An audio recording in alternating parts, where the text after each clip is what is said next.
ஒரு கம்பெனியினுடைய மதிப்பு எப்படி இறங்கும்? என்ன சார் இது குதர்க்கமா இருக்கு டைட்டில் அப்படின்னு நீங்க யோசிக்கிறீங்க.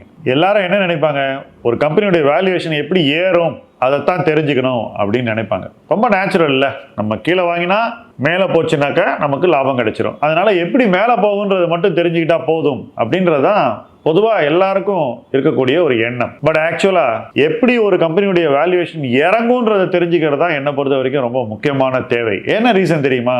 நீங்க ஒரு ஸ்டாக்கை வாங்கிடுறீங்க 20 ரூபாய்க்கு, அது 100 ரூபாய்க்கு போயிடுது. அந்த இடத்துல உங்களுக்கு என்ன தோணுது?